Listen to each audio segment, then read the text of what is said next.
Buenas noches, América. Bienvenidos a Enclave Política, el espacio para pensar nuestra realidad y, por supuesto, también nuestras búsquedas. Algunos teóricos y analistas consideran a la economía como la expresión más alta de la política. Y en Argentina parece que ahora la política gira alrededor de lo que ocurre en la economía, del plan económico presentado y desarrollado por el presidente Mauricio Macri. ¿Por qué los argentinos salen por decenas de miles a las calles a protestar? ¿Qué pasó con aquellos que votaron por Macri y confiaron que transformaría supuestamente la realidad de un país y de su país en un espacio para el remozamiento de las clases medias y una restitución de un idílico bienestar para los pobres? Por ahora la situación de los pobres y de las capas medias se precarizó y avanza hacia atrás. Algunos incluso dicen que Argentina vuelve a los años del presente siglo, y hay quienes creen que es más grave aún el panorama del futuro inmediato. El acuerdo con el Fondo Monetario Internacional parece ser la pista más evidente del destino para los argentinos. Por eso, esta noche conversaremos con el economista Hernán Letscher, director del Centro de Economía Política Argentina, CEPA. Empezamos entonces esta conversación. Bienvenido, Hernán, buenas noches, ¿cómo estamos? ¿Qué tal? Buenas noches, ¿cómo estás? Bueno, de entrada la preocupación que hay en América Latina es qué está pasando en Argentina, por qué decenas de miles de argentinos salen a las calles a protestar y después de eso parecería que no pasa nada. Bueno, básicamente lo que ha pasado en los 2 últimos años, diría desde la asunción de Cambiemos y el presidente Macri, ha habido una caída sensible en lo que tiene que ver con el poder adquisitivo, de todo lo que tiene que ver con los ingresos populares. Me refiero básicamente a las jubilaciones, naturalmente a los salarios, al ingreso de aquellos que no tienen trabajo, tal vez, o lo tienen de manera informal, y esto ha hecho efectos sobre el bolsillo del conjunto de los argentinos. Este año en particular, a ver, un dato muy ilustrativo. Estamos hablando prácticamente todos los economistas de una inflación que no va a estar por debajo del 25% y la mayoría de las paritarias han cerrado en el orden del 15%. Hay que hacer sencillamente los cálculos para darse cuenta lo mal que la están pasando los trabajadores argentinos en este momento. Ahora, en estas circunstancias, Hernán, también hay que considerar 2 factores. El uno es que la propuesta política de Mauricio Macri fue negar todo lo anterior. De hecho, en la última semana ha habido declaraciones donde vuelve a apelar a que la razón de lo que está haciendo, la justificación de las medidas económicas, tiene que ver con toda la temporada o época kirchnerista. ¿Se justifica este discurso, estos argumentos para las medidas que está proponiendo? No, eso tiene que ver, te diría, más bien con un componente mediático más que económico, que es que el gobierno actual ha utilizado los medios de comunicación, o una parte de los medios de comunicación, para, digamos, instalar que toda la responsabilidad de cualquier cosa que suceda en la Argentina tiene que ver con las políticas del gobierno anterior. Y hoy apela a la misma cuestión. Diría porque no logra resolver los problemas más sensibles que afectan a los argentinos. Recién te hablaba de la inflación. El propio Mauricio Macri en algún momento dijo que eso se resolvía de manera muy sencilla, que no resolver la inflación era la expresión fidedigna de la, digamos, de la incapacidad política que podía tener un gobierno. Bueno, si uno se remite a los hechos, la inflación en 2016 fue del 41% en la Argentina, 25% el año pasado. Vamos camino, te decía recién, a entre 25 y 30%, sumado además a una serie de políticas que tienen que ver con desregulación, que por cierto han generado nuevos ganadores y perdedores. Recién te hablaba claramente de los perdedores, pero también en la Argentina el sector agrario o aquellos que tienen que ver con el mundo financiero han ganado y han ganado mucho, lo cual hace aún más complicado, si se quiere, para el gobierno justamente este escenario. Porque, ¿qué dicen los trabajadores? ¿Por qué nosotros nos va mal si a los bancos o al sector financiero en su conjunto está ganando millones de pesos, ¿no? Ahora bien, pero de todas maneras ahí hay un factor que habría que reflexionar conjuntamente, Hernán, y te propongo esa reflexión. Todo lo que está haciendo Mauricio Macri de alguna manera está legitimado porque recibió el respaldo popular, recibió respaldo en las urnas, en las elecciones pasadas incluso tuvo un amplio respaldo. Entonces, ¿no se justifica de alguna manera que el pueblo argentino soporte lo que soporta porque legitimó a un proyecto político neoliberal que está en marcha? Mira, la última elección, Macri ganó por solo un punto. Interpretar que eso es un cheque en blanco ya me parece exagerado. Pero además, yo te diría que ni siquiera lo votaron para esto, porque acá hubo tal vez un quiebre en el humor popular, si se quiere, que fue en diciembre del año pasado. Efectivamente, Cambiemos tuvo un buen desempeño electoral en las legislativas del año pasado, en octubre del año pasado, y uno podía decir, bueno, nuevamente validan estas políticas que yo soy tan crítico y que recién mencionaba. Sin embargo, hacia diciembre del año pasado hubo un hecho que fue, o que cambió el humor social, que fue la propuesta del gobierno de modificar la movilidad jubilatoria. ¿Qué es esto? Bueno, ¿cómo se actualizan las jubilaciones? Y fue, diría, un hecho trascendente, porque hasta ese momento el propio Mauricio Macri, el gobierno, había repetido en infinidad de oportunidades que no iba a tocar las jubilaciones, con lo cual, y que no iba a tocarlas a la baja, digamos, ¿no? Naturalmente. Con lo cual, bueno, sectores que habían votado 2 meses antes al propio gobierno se empezaron a plantear, pero ¿cómo? Esto no era así, ¿qué habían dicho? Y creo que en esa línea de pensamiento, un hecho, un puntal importante también fue lo que significó en estos días el acuerdo o el presunto acuerdo con el Fondo Monetario y la figura de Domingo Cavallo, tal vez menos conocido por allí, pero Domingo Cavallo fue ministro de Economía con Menem, fue el que ejecutó una parte importante de la convertibilidad, fue responsable aquí en la Argentina del megacanje en el año 2001, que aumentó en casi 40.000 millones de dólares nuestra deuda, fue responsable de la estatización de la deuda en el año 82, fíjense cuando me voy. Cavallo fue responsable de todo eso por pedido del Fondo Monetario Internacional. Por eso la aparición de Cavallo y del Fondo Monetario también mella sensiblemente la confianza en el gobierno, porque el mismo gobierno, el propio Macri, había dicho que no se iba a hacer esto, ¿no? Digamos, que iban a domar la inflación, que iba a reducir, no sé, el impuesto a las ganancias para los trabajadores, que no íbamos a ir al fondo y todas estas, o que no íbamos a tocar las jubilaciones, hicieron básicamente lo contrario. Me parece que a esta altura del partido, luego de ya 2 años y medio de gobierno, la tolerancia de la sociedad empieza a tener un fin, digamos, ¿no?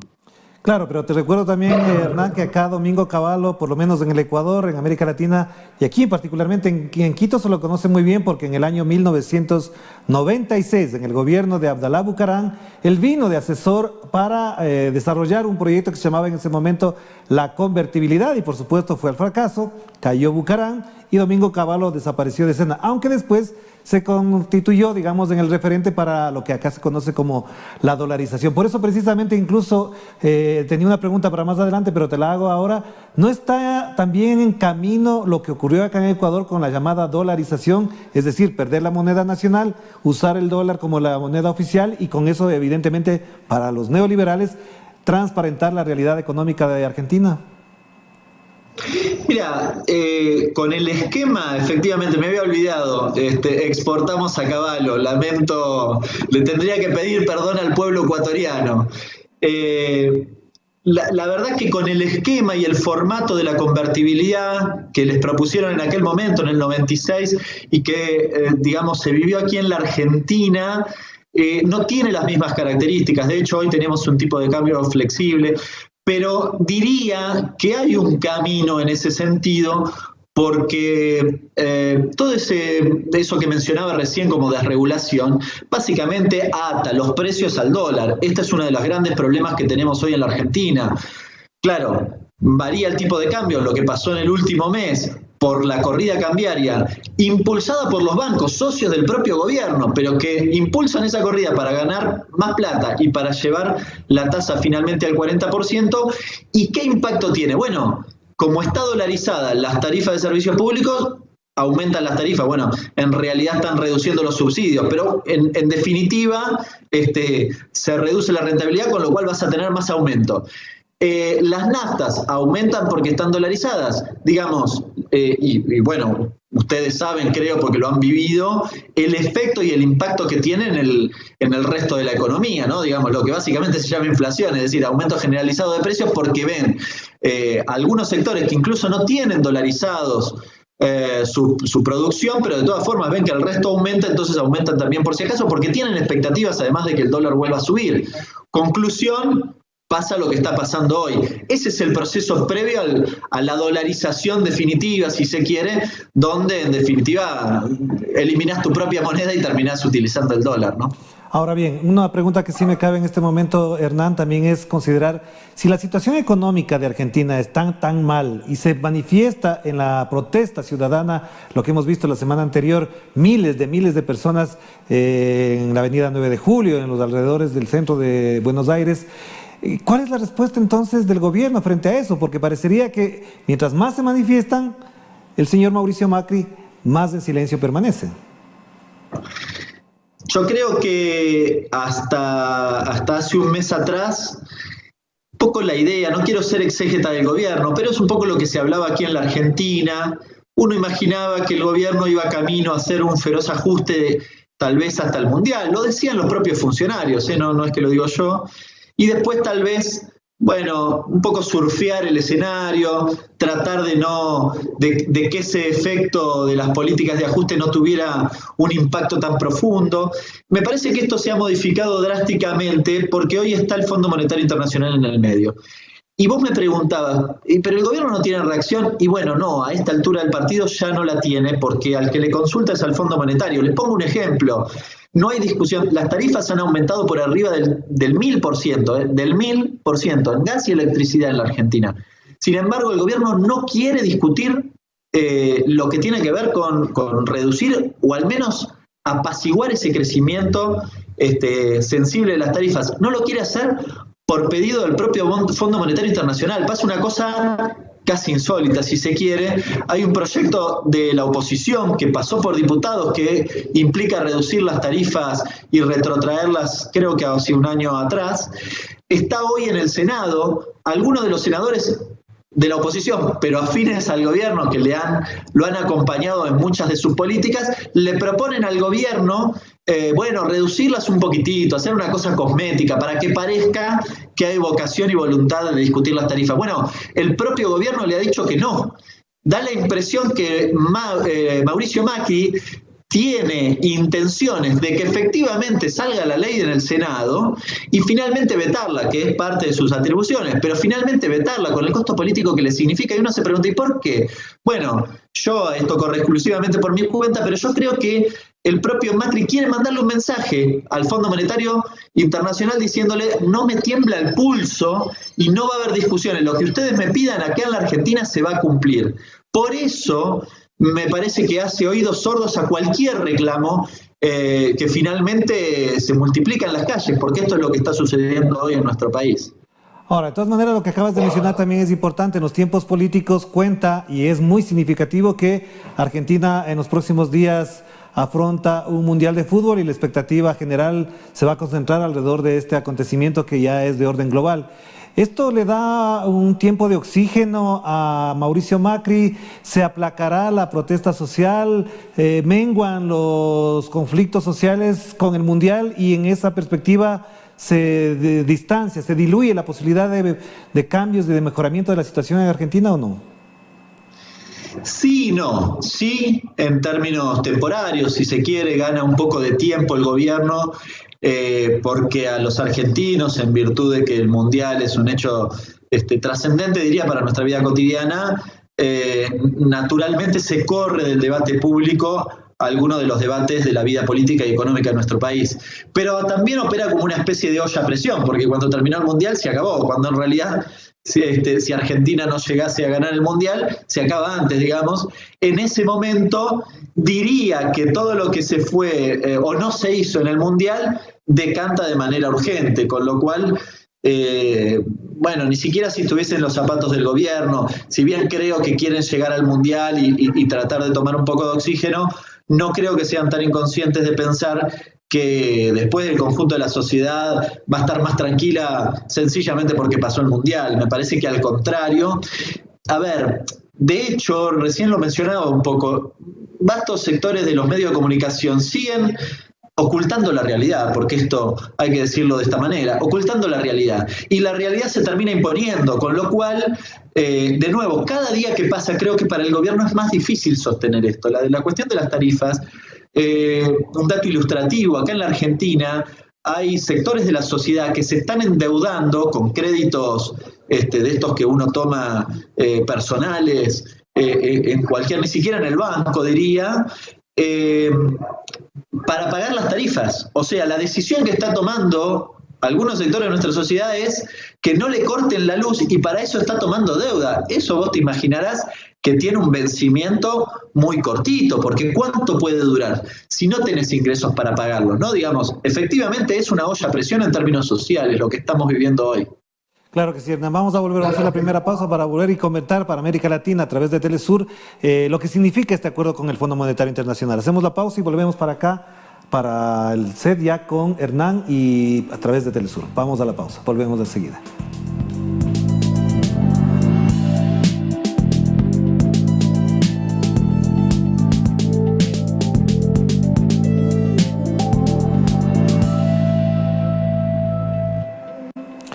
Estamos de vuelta aquí en Enclave Política desde la mitad del mundo a través de Telesur, la señal informativa de América Latina, para tratar un tema, abordar un tema que es de vital importancia en este momento, no solamente para Argentina, porque es donde se sufre, pero también es el ejemplo para otros países que están atravesando por estas circunstancias y que quizás con este espejo se tendrán que mirar en los próximos meses, semanas o años. Y por eso, como les decíamos al principio, estamos conversando con Hernán Lecher, es el director del Centro de Economía Política Argentina.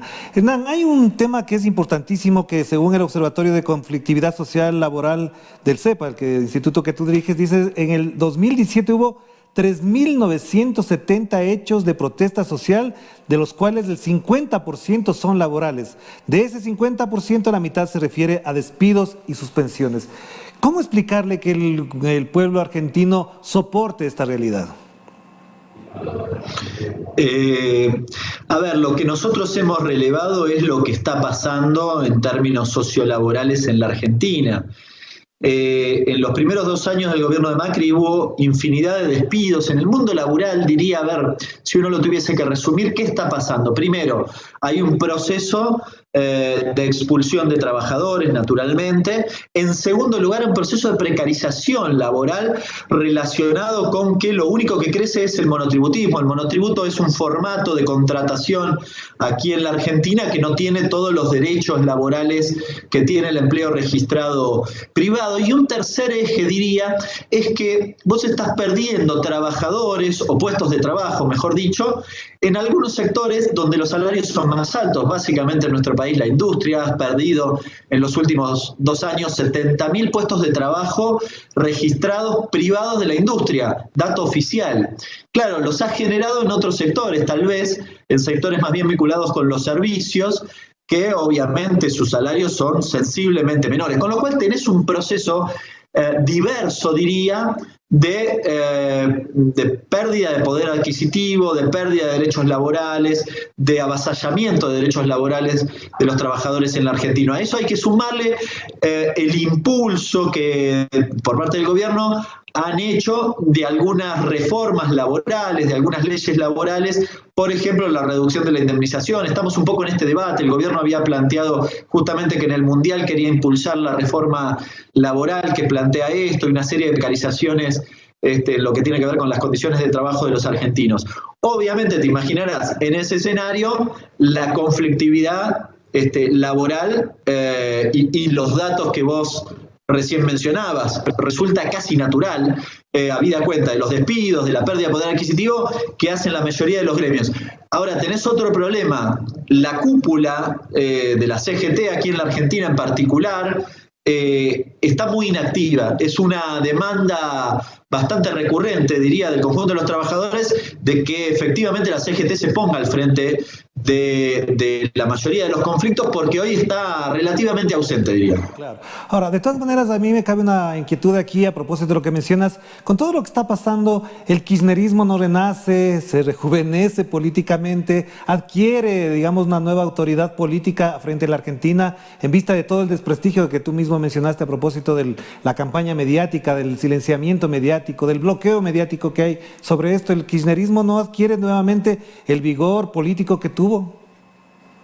Sí, bueno, la elección del año pasado, yo decía que fue una buena elección para Cambiemos, pero también Cristina Fernández de Kirchner, la expresidenta, sacó casi el 37-38% de los votos. O sea, hizo realmente una muy buena elección y diría que es su base de sustentación. Uno podría hablar en términos electorales que es el piso de lo que tiene que ver con el kirchnerismo. El kirchnerismo aparece acá como la única, diría casi alternativa a Cambiemos, porque además se suscita otro hecho, digamos, en el marco del proceso de los 2 últimos años, es que la dirigencia que se ha dicho opositora fuera del kirchnerismo ha aparecido en la votación de las leyes, las reformas laborales, etcétera, etcétera, acompañando al gobierno, con lo cual se ha desdibujado mucho, lo cual ayuda efectivamente, es buena la lectura, a que el kirchnerismo vuelva a aparecer en el centro de la escena como la alternativa a Cambiemos. El gobierno, de hecho, apuntala esto, y uno diría, ¿pero por qué lo apuntala? Lo apuntala porque, de nuevo, ha estigmatizado al kirchnerismo desde la cuestión mediática e intenta volver a hacerlo. Mi humilde opinión es que cada día es más difícil que sean exitosos en ese mecanismo porque se les impone la realidad, digamos, y en el inconsciente colectivo de los argentinos lo que pasa es que la mayoría de los votantes de Cambiemos hoy te dicen, sí, estábamos mejor en el gobierno anterior, pero, y ahí intentan esbozar alguna alternativa, en general repitiendo algún discurso mediático, pero reconocen que estaban mejor, digamos. Esto es una cosa que los próximos meses veremos cómo madura finalmente, pero de nuevo, mi opinión es que es muy difícil que en materia económica el gobierno, habida cuenta de las políticas que ha implementado y del Fondo Monetario, pueda modificar el rumbo económico, ¿no? Ahora, Hernán, precisamente quiero abordar este tema porque el pasado 10 de mayo, o sea, hace poquitos días atrás, nada más Argentina le solicitó un préstamo al FMI, el FMI lo visitó, tuvieron reuniones, establecieron unos ciertos protocolos que ya sabemos de qué índole son con el Fondo Monetario Internacional, y frente a eso, de hecho, la urgencia que tiene Argentina es que le desembolsen préstamos para resolver su situación económica. Explícanos un poco para que América Latina lo conozca y lo reflexione a partir de tu información, ¿en qué consiste esos primeros pasos o supuestos acuerdos que tiene Argentina, el gobierno de Mauricio Macri, con el Fondo Monetario Internacional? Bueno, en realidad, como vos bien decís, nosotros, la Argentina va al Fondo Monetario en un escenario muy complicado porque va en plena corrida cambiaria para mostrar que el Fondo Monetario, digamos, apoyaba a este gobierno y por lo tanto tratar de contener la corrida desde ese lugar. Esto trae aparejado 2 problemas. Primero, el gobierno ya había aplicado en los últimos 2 años una serie de políticas pedidas por el fondo. La reducción de las tarifas fue pedida por el fondo, la desregulación fue pedida por el fondo, la reducción del déficit, la modificación de la movilidad jubilatoria, lo que tuvo que ver con la devaluación de 2015. Bueno, todas medidas pedidas por el fondo.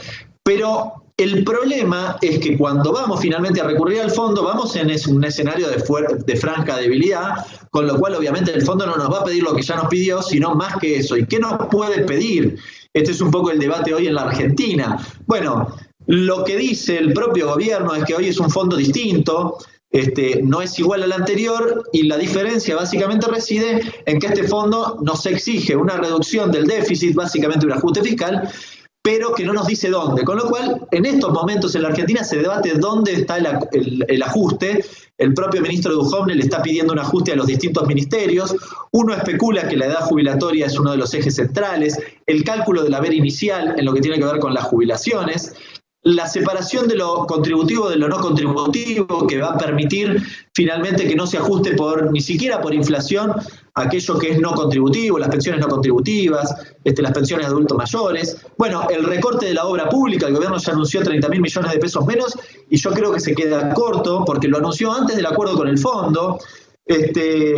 Probablemente algún esquema de desregulación. Lo cambiario ya no queda más nada por desregular, pero probablemente en lo que tiene que ver con la apertura importadora. Bueno, en fin, una serie de políticas que no son para nada novedosas, pero que tienen que ver con lo que habitualmente pide el Fondo Monetario y, de nuevo, que el gobierno tiene toda la vocación de cumplirlo, con lo cual lo que viene para los argentinos, me olvidé, la cuestión salarial, porque probablemente haya un tipo de cambio más competitivo y como quieren ajustar el déficit, que los salarios, sobre todo los del empleo público, pero también los de los privados, no le ganen a la inflación y queden muy lejos de la inflación, ¿no? Por eso también la exigencia de que esté en el orden del 15%. Esto es lo que quiere hacer el gobierno hoy y que es básicamente el mandato del fondo, ¿no? Entonces finalicemos con esta pregunta, Hernán, para saber, y en América Latina se preguntarán, sobre todo algunos gobiernos, dirigentes políticos, algunos analistas, ¿por qué Argentina le pide 30.000 millones de dólares al Fondo Monetario Internacional? Te digo esto porque si vemos en economías menores, digamos, de Argentina, Ecuador, Bolivia quizás, 30.000 millones de dólares prácticamente es el presupuesto general del Estado. Entonces la pregunta que se haría cualquier persona es, ¿por qué pide tanta plata Argentina? Bueno, hay que ver si efectivamente el fondo le da esa plata, ¿no? En realidad está relacionado con la posibilidad máxima que puede pedir la Argentina en virtud de su aporte, de ser miembro del Fondo Monetario, y el gobierno apuesta en todo caso a eso. Yo creo que a sabiendas de que no van a recibir esa cantidad de dinero. Eso está relacionado con un problema más bien estructural y financiero en la Argentina, que es que el gobierno hasta ahora se ha financiado con endeudamiento externo y en lo local ha, digamos, apostado una cosa que se llama LEVAC, que son unos bonos del Banco Central, para que el dinero que está en la Argentina o que ingresa a la Argentina en forma de dólares se quede en la Argentina ofreciéndoles tasas de interés del 40%. Estas LEVAC tienen esa tasa de interés.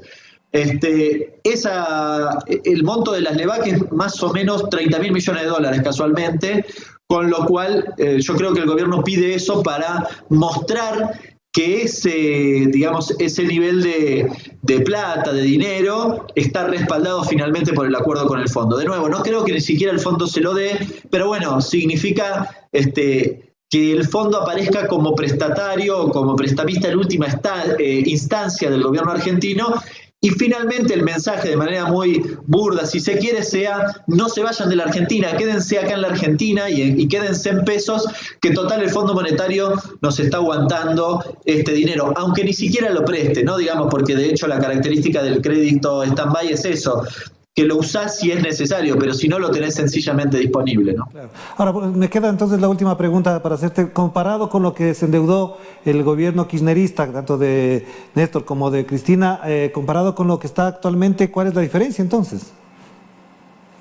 Bueno, no, el gobierno anterior se desendeudó, dejó una deuda en moneda extranjera externa del orden de entre el 8 y el 10% del PBI, y hoy estamos en el orden del 25%. Es relativamente poco para los endeudamientos de cualquier país del mundo, diría.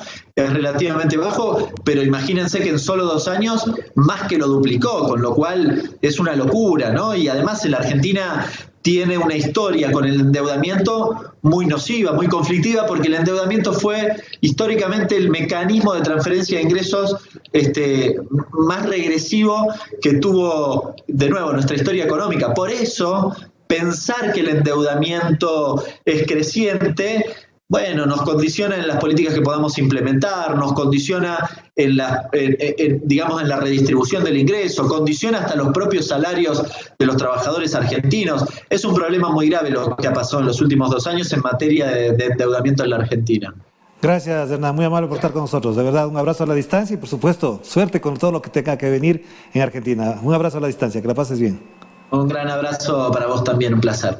Gracias a Hernán Lecher, director de Economía Política Argentina, CEPA, que por supuesto nos pone el panorama en el cual se deberían ver algunos gobiernos que en estos momentos ya están planteándose las mismas opciones que se ha planteado Argentina, con los resultados que acabamos de conocer a través de Hernán. Les dejamos entonces, volveremos mañana aquí en Enclave Política desde la mitad del mundo y por supuesto a través de Telesur, la señal informativa de América Latina. Que la pasen bien, buenas noches.